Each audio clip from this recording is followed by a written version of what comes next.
Précédemment, la voix de Luffy s'était éteinte et Kaido annonçait vainqueur du combat. Quant à Zunesha, il entendit les tambours de la libération. Ces tambours qui annoncent le renouveau, le retour de Joy Boy. Pour la 4e fois, Monkey D. Luffy affronte la bête la plus forte au monde. Après 3 défaites qui ont permis à Luffy de devenir beaucoup plus fort, il revient aujourd'hui avec une transformation des plus incroyables. Une transformation liée à l'éveil de son fruit du démon.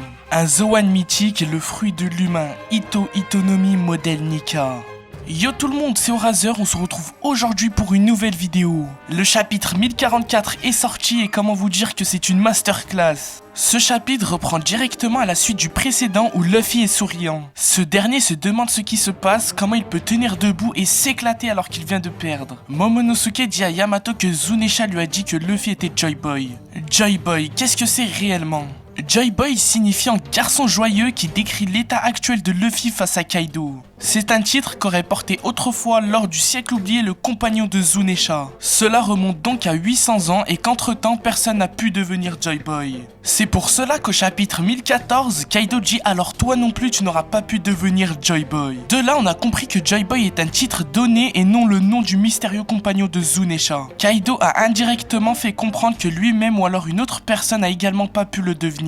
Qui d'autre que Kaido aurait voulu devenir Joy Boy? Peut-être son ancien capitaine Roxdick Zebek qui a perdu son combat face à Roger. Ou alors une autre personne que nous connaissons pas l'existence actuellement. Pour en revenir à ce qu'a déclaré Zunesha, il affirme que Luffy est Joy Boy, mais pourquoi? J'en reviendrai plus tard dans cette vidéo. De leur côté, Sanji, Yogoro, Marco et les 2 supernovas sont surpris du réveil instantané de Luffy. C'est alors que maintenant nous retournons sur les terres saintes de Maréjoise. Plus précisément à la salle du pouvoir, château de Pankia, où l'on retrouve le Gorosei. Ces derniers annoncent la perte d'un de leurs meilleurs agents, Maha, qui a été détruit par Kaido lors du chapitre précédent. Le gouvernement mondial n'a cessé de vouloir acquérir le Gomu Gomu no Mi, mais en 800 ans, ils n'ont fait qu'échouer. C'est comme si le fruit s'échappait de lui-même. Et là, grosse révélation.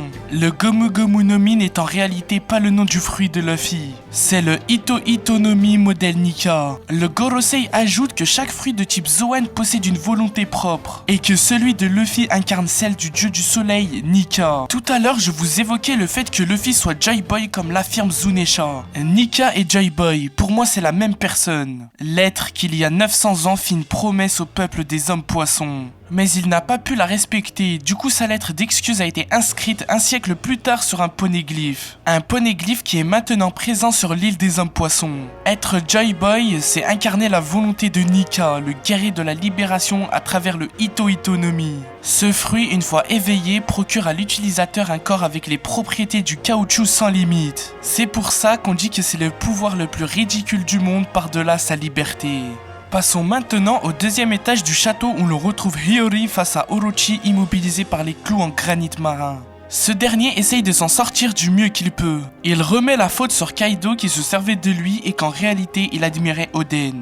Pendant 5 ans, Oden n'a cessé de danser comme un fou à l'idée que Kaido et Orochi tiendraient leurs promesses. Il en attendait la même chose lorsqu'il devait résister 1 heure dans l'huile bouillante. Hiyori fait tomber son masque avec les larmes aux yeux traitant Orochi de misérable. Elle se lève et là un petit morceau du spectre de feu de Kanjuro se dirige vers Orochi lui disant qu'il a échoué en sa mission. Le spectre de feu fond sur Orochi le brûlant sous les yeux d'Iori Kozuki. Revenons maintenant sur le toit d'Onigashima. Luffy sent que rien ne lui est impossible et qu'il peut continuer le combat. Est-ce cette liberté qu'il a avec son fruit du démon qui lui permet ça? On voit un réel changement très flagrant. En tout cas, il nous annonce sa forme la plus puissante, celle qu'on attend depuis longtemps, le Gear 5. Kaido juste en dessous ressent un fort bordel venant du toit, c'est du Haki des rois.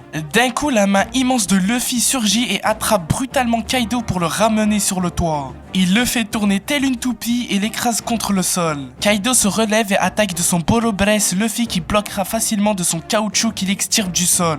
Luffy étant joyeux et content de se battre. Kaido s'excuse pour le coup qu'il lui a infligé au chapitre 1042 et qu'il n'aurait pas voulu gagner comme ça. Mais Luffy lui dit de ne pas s'inquiéter et qu'il faut en finir maintenant. Voilà comment se termine ce chapitre incroyable, mais je me pose quand même une question. Après ces révélations, qui est la cible de Teach? Nous pensions tous que Teach voulait s'accaparer le fruit de Kaido. Mais maintenant que le fruit de Luffy nous est révélé, tout change. Pour devenir imbattable, il faut qu'il s'en accapare. Faut pas oublier que Teach a étudié tous les fruits du démon. Sa cible serait donc Luffy qui posséderait le Zoan mythique le plus puissant. En tout cas Nakama, on attend les prochains chapitres avec impatience. Il n'y a pas de pause, donc on aura droit au prochain chapitre la semaine prochaine. Sur ce Nakama, tu peux t'abonner à la chaîne afin de louper aucune de mes vidéos et on se dit à la prochaine.